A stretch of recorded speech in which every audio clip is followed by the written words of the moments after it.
But I want to know now, is your organization established as a social enterprise or is it a non-profit organization? How will I put it now? We are for business. Right. We are for profits. Exactly. Yeah, because we need to pay, we need to pay rent. We have staff. Giki is here with us. Good. She has been a part of mostly everything we do. Yeah. So she understands how we work. So, but basically, like I said before, it wasn't set up because of money. Yeah. Okay. It was even recently I got to know that I could even make something from this. It wasn't a concern for us at the start. And I used to go out to one lady one time. She would come around and say, "This thing you're doing, I know you don't like money." You understand? So maybe somebody will get a call to say, "Okay, come teach these boys or girls or something." And by the time I'm sending quotation for the materials we'll be needing, she will like, "This quotation you're sending, is it not too small?" And when I tell her, "Look, we are particularly interested in impact first," she was like, I know you don't like money. You understand? So, but it was after a while, she started seeing the aspect of where we're coming from. I told her, I said, don't worry. The money is not the problem. Yeah. Okay. And we need to impact people first, knowing too well that, okay, we are making a difference in the lives of people. Then the money can always come. And today we're not complaining. So sometimes some people just say, okay, this thing you're doing, we want to support, let's fund the training fee of like about 3 students or 5 students. So we get those kind of support. But it has never been, even when you come and you tell us you don't have money to pay, we don't chase students away. So, because if maybe for instance, before I came to Lagos, I used to live in a compound where my neighbor was making, she was married, like she's a married woman. Yeah. And they came back to Nigeria because of the war in Liberia. All right. The husband is from Abia State, and then she's from Liberia, actually. So because of the constant war in Liberia, they lost everything. And then they came back to Nigeria. So at that time, we met in Ogun State. I was working there. And then initially, they went to Oru camp, the refugee camp in Oru. So they were there for a long time. And then United Nations would bring relief items for them, food items, and all of those. But they felt like, how long are they going to be in the camp like this? And she had the skill then. She could make hair very, very well. And that was how she started engaging herself with these students from Olabisi on the Banjo University. They will come to that place to make hair and all of that. So after a while, they said they were going to leave the camp. So they left the refugee camp and then they moved into Ijabode town. So the compound I was living at the time, they moved in there. And then when I'm leaving for work in the morning, she will tell me, say, I'm good looking. And I'm good looking. And most ladies like it when men make their hair. So why can't I just come for her to teach me how to make this hair? I wish at that time, this is way back like 2007, 8, 9. Because I never saw it coming to be like, okay, one day I'm going to be teaching other people. At that time, my vision was just to own a kitchen. Then I could cook, people would come and eat. So that was always what I wanted to do, you know. But if I had known, I would have just learned hair making from her at that time. And she was ready to teach me for free. Wow. Now, ladies from the bank will come book appointment with her. Sometimes she goes to their place. Now, later when I came to Lagos, I realized that guys were actually running home services, making hair. And I have a guy currently that does that. And he will just carry his tools in the bag and then he moves around Lagos making hair for women. Yeah.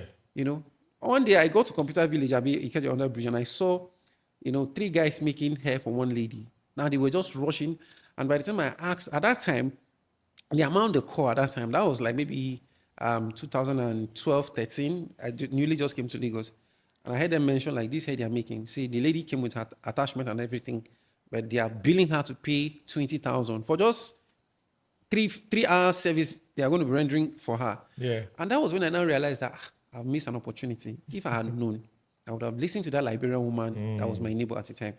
But by the time I caught the vision, I just know that, okay, if you are empowered, like you have a skill, anywhere in the world you find yourself, you're going to survive.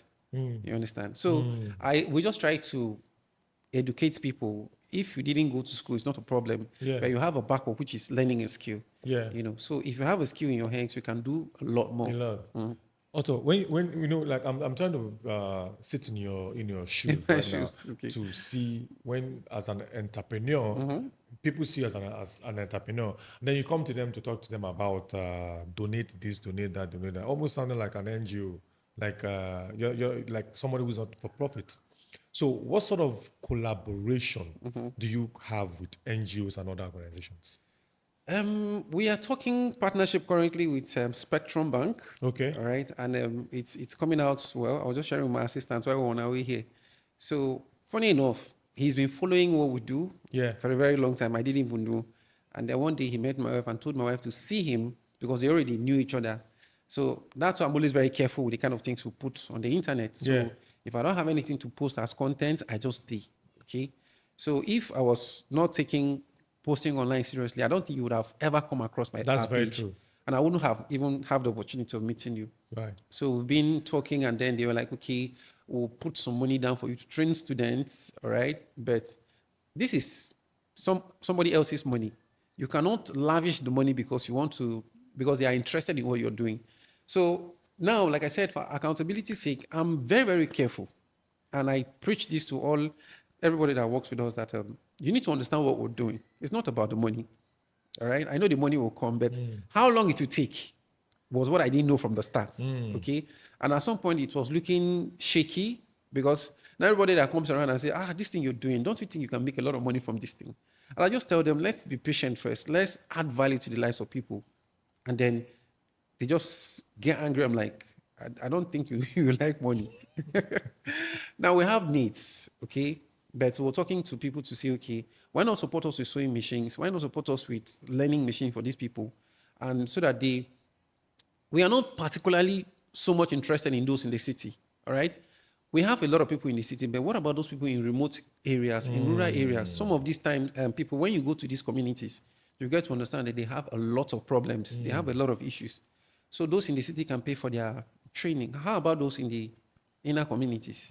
So are you now going to say, okay, because they can't afford to pay tuition fee for their trainings, then you don't attend to them? So in as much as it's we have a lot of things to take care of, we try to be human too. Our hearts are very open to assisting people. When one of our students got a grant from Union Bank, I was very excited. As a 1 million naira. 1 million naira. I was very, very excited because she had a story to tell. Okay. She lost her husband and she lost everything. Now the in-laws weren't, because she had girl children and she's from the East. With all due respect, I think it's high time those from the East, they look into their tradition. A woman is married, and then the fact that she does not have male children doesn't mean the girl children she has for the husband, they are useless. So they threw her out, collected everything from her, and then she had to go back to her dad's place. And, somehow she came for a training I was teaching. And then we had to help her, I encouraged her. And she came out as one of the best students, So at that time, Union Bank had to partner with the organization we were working with. So they came, and then beautifully well, she put up a proposal, like a pitch deck, and she was able to pitch, and she got $1 million. And I was really, really excited because having to see her grow from where she was coming from with all that trouble. As a matter of fact, when she applied for the training, she was still mourning her husband. But somebody encouraged her to come. Wow. And when she came, she happened to be in my class. So I couldn't just... Now, it's not as if we gave her that opportunity to pitch because she lost her husband, but she actually proved herself to say, okay, I want to do something. I do not want to let the death of the husband weigh her down. I told her, now, a lot of people have stories, but if you do not tell me what you're going through, I might not understand your pain. So when she shared, I'm like, it's fine. Put it behind you. So you have your kids now to look after, and then you need to learn something to better your life. And she grabbed the opportunity. You understand? So having to see her, the day of the presentation, she, emerged winner. I was the happiest in the hall that day. And a lot of people were thinking like, are you actually the facilitator for this class? Or maybe, now my joy was that at least this 1 million, it will go a long way in our business, so. I've seen on your page where you've pinned down something about coming to learn. The skill. So what are the key crafts that you have for people to learn? Now, that is, registrations are ongoing currently. Yeah. And that is actually the project Spectrum Bank are, they are interested in. Okay. So we are having this class that's going to be running for 5 weeks. Okay. And it's going to be Monday, Wednesdays, and Friday. And it will be like this current cohort to be starting in November 3rd. Okay. So registrations are ongoing. Now, we added a token to it. Okay. Okay, because we need to pay right? I will need to pick training materials. Yeah. Even at all, the banks are indicating interest. By the time they send us what they want to send, that is when we can now say, okay, maybe we can give slot to 10 students for free. Okay. All right. Okay. Because the owners of the venue, the facility we use for classes, they're not going to say, okay, maybe it's impact you're making. You have to pay. You understand? So we are always very, add something to it so that we can use those little monies that are coming in to take care of certain things like training materials. I always will keep emphasizing on training material, because without those materials we use for practicals, for training, for learning, we don't have a class. Okay, our classes are not classes where you come and then we're doing a lot of talking. Everything there from the hours of 10 till like 1 or 2, it's all work. Okay, it's all work. Yeah. And you can see that, okay, fabrics need to be purchased, gum needs to be bought, everything. And then we're looking for opportunities to even have our own training machines. Right. Before now, I used to have a hub we were using, and then they will tell you can't take pictures in the hub. Yeah. You can't display their tools. You can't, and you've paid already. So it got to a point I just felt like, okay, why should I be using a hub? And we cannot take pictures, we can't record videos. How do we now publicize what we do? Yeah. So we just felt like, okay, this little token we added for the training. It's not as if the monies are enough. Yeah. It's not enough. So having you having to come to learn for 5 weeks, can you imagine that? And you're going to be learning how to make bags, how to make photo book album. Now, when I came, I saw some beautiful designs in the studio here. So we're going to be touching on a lot of things using African fabrics and leather. Yeah. So for the Lagos community. Yeah, Lagos community. So now I'm thinking, now I saw 70,000 naira for that class here. And it's obviously that's going to be for 5 weeks. 5 weeks, about 12 to 15 classes. Okay. Yeah. So I'm worried for you in a way, because I don't think 70,000 I can cover. Yeah, it's not enough actually. It's not enough. Yeah. So as NGOs now, how have you, let me ask you right now, before I even say what I want to say, how have you, what are the channels that you're using to put out promote that very training session? Now, currently it's on Instagram and Facebook. Okay. And then one-on-one reach. Okay. Yeah, like in my local church, we talk to leaders that, of course, churches are doing a lot. Okay. But they still have people that need support in church. So I tell my leaders in church, I say, it's not just all about giving people money every week. They'll come and tell you they need money for transport to go home. They don't have food at home. You're doing all of that, but how long are you going to continue doing that? So I just told them that, I say, you know what, let these people that are in need of job and other financial support, let them come for this training. If you can close the eye and say, okay, I want to help one person learn. Let me just pay 70,000 for one person to come and learn. Okay. You've already automatically done the person a lot of good. Okay. But if the person is not seeing the vision behind his or her learning, it will be a problem to them. They'll just feel like, okay, why not just give me that 70K? Let me use it to settle the need at hand. Yeah. But once you have a skill, all right, learn something first. Yeah. Okay. So by the time you're learning, your hands are already strong. You start talking to other members in church. You know what? I do this. I can manufacture this for you. I can produce this, and this is how I sell it. With that, now there's a big market in churches. Yeah. Okay. Yeah. So if maybe someone already knows what I do in church, I don't think they want to call someone else when they need the service of that thing I do to someone else. They rather want to call me. Do you understand? So I just tell them, I say, you know what?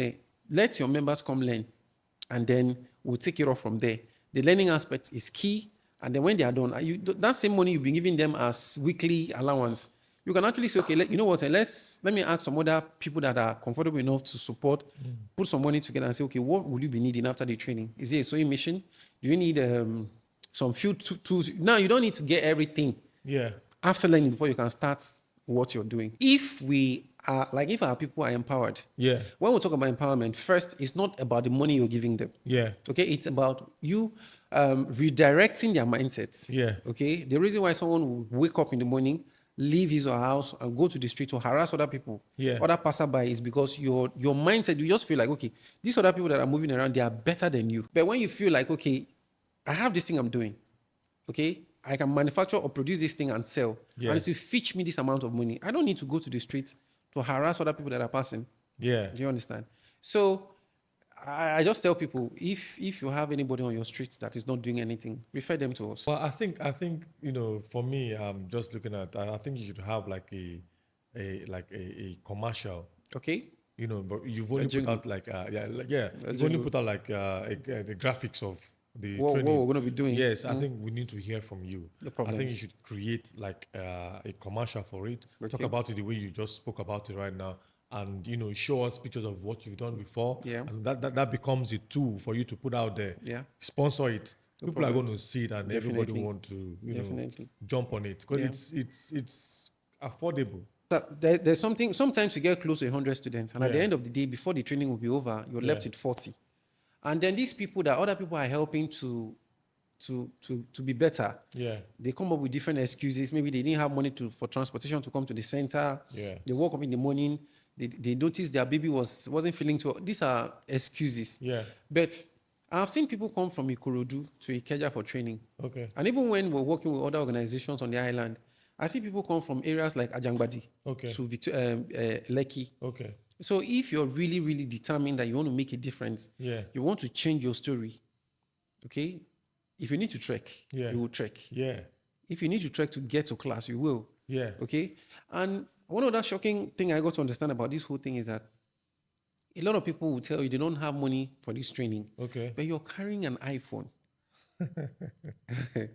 Years ago, That shocks you. I had this young girl that would come around me, and then she told me that she wanted to start up a business, a catering business. Yeah. And then we talked and talked, and I said, okay, what are the things you'll be needing? She listed a lot of things. And I told her, I said, okay, these things you listed, they are all important things you need to get. She said, yes. I said, but you can actually start from your mom's kitchen at home. She didn't like the idea. She didn't like my approach on the matter. Because I told her, I said, before you raise this money you're asking for, it will take a lot of time. Why not just start small and then you grow? And then while we were talking, I just looked at her hand and saw the phone she was carrying, a very expensive phone. I told her, I said, why not just sell this phone to start with and get a smaller phone? That was actually where everything just turned her off. I could see her countenance changed. So she left me that day not happy, and that was the last time we saw till date. Wow. So currently, I do not know if she was able to achieve that vision of running a catering service, or she eventually sold her phone to feed herself, maybe out of hunger, or she went back to start from her mom's kitchen. So somehow we just lost communication.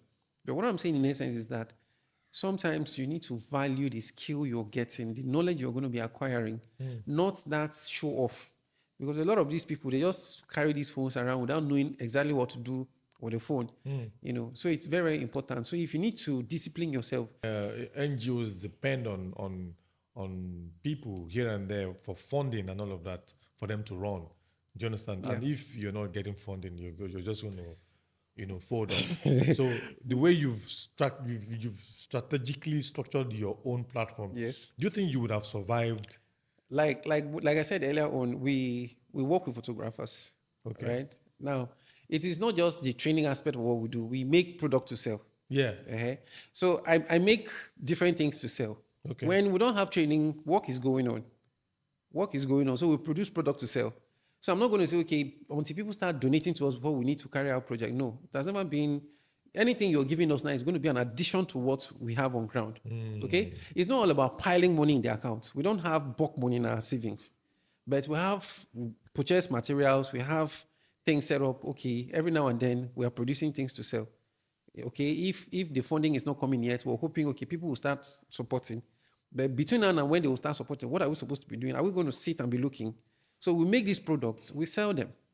Okay, and every money that comes from the products, we'll put it into other things, So that's what we're doing. So I'm looking forward to when we'll have our own permanent learning space that will save us a lot of problem and stress. So we don't need to start looking for, okay, how many hubs, which hub are we going to use today? Now they're giving us different policies. I don't blame these people because sometimes when people come to use these hubs, they will take pictures in the hub, go publish it online, claiming it's their workspace. Okay? So when they give us all those kind of excuses, I understand them perfectly. Okay? But I tell them, if I'm having to use your space or do anything with you, I'll give you credit. I'll give you credit. And I feel offended too when I'm involved in a project with you, you claim all credit. So you're supposed to let the other person know that, okay, the people know that I worked with this person on this project, and then this is their place and their role. It's very, very important. So quickly, let me know, what's the future community call to action for your platform? We're looking forward to having different centers across the country, but at least Lagos is where we're starting from. And I can't forget where I'm coming from. So we are looking forward to having a center at least in Benue. All right. Now, all of these things I'm doing to this as a result of where I was coming from. So anytime I go back home, I look at my people and I'm looking like, these people, when do we come out of this poverty? My people are very good in farming, but we cannot depend only on farming to survive. And now looking at the insecurity in the country, farmers have been attacked left, right, and center. So our people can actually do other things aside farming. I'm not saying they should leave farming. I still go to the farm when I go to the village. Okay, but we need to have a center in Makurdi where people can come learn. That's one of the things we're looking at. But it's not a project we're rushing to go into. But let's stand properly with our 2 legs in Lagos. Okay, then we can have other centers around the country where people can come and learn and probably get to have a standard learning space. Okay, I'm looking forward to when people can come from other countries to come and learn in Nigeria. Yep. Otor, thank you so very much for coming. Thank you, sir.